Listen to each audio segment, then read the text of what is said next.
हो, शासनाने नेमके संच मान्यतेबद्दल काय नेमके आता नवीन जी आर काढला, यामुळे विद्यार्थ्यांचं आणि शिक्षकांचं काय नुकसान होणार आहे, तुम्ही काय अनुभव? सगळ्यात मोठं विद्यार्थ्याचं नुकसान होणार आहे. काय झालं, 61 ते 90 असं म्हणून 3 शिक्षक दिले आणि 61 ते, मी एकच सांगतो त्यातलं उदाहरण, एवढं सांगत नाही बसत. 61 ते 90पर्यंत त्याच्यातही त्यांनी किमान मर्यादा 76 ठेवली.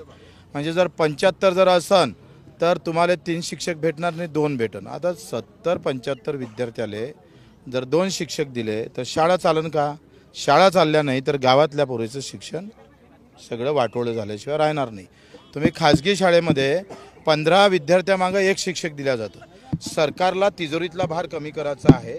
माझा सरळ आरोप आहे का हे सगळे अनुदानित शाळा बंद करून तिजोरीचा भार कमी करून इथे अदानी अंबानीच्या घशात ह्या शिक्षण क्षेत्र घालण्याचा व्यवस्थित प्लॅन आहे आणि तो आम्हाला हाणून पाडायचा आहे. पहिले जातीनुसार शिक्षण भेटत नव्हतं, आता पैसा नाही म्हणून चांगलं शिक्षण भेटत नाही.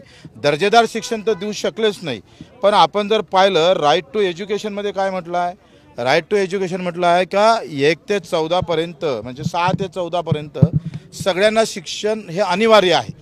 आणि तुम्ही सगळ्यांना शिक्षण अनिवार्य म्हणता आणि 1 विद्यार्थी नसला तर शिक्षक कमी करताय, तर राईट टू एज्युकेशनच्या कायद्याचं उल्लंघन सरकारनं या कायद्याच्या माध्यमातून केलेलं आहे. त्याचा आम्ही विरोध करू आणि हे जर तातडीनं हा शासन निर्णय मागे घेतला नाही, याच्या दुरुस्त्या जर केल्या नाही, तर पुढचं आंदोलन थेट शिक्षण मंत्र्याच्या मंत्रालयात झाल्याशिवाय राहणार नाही.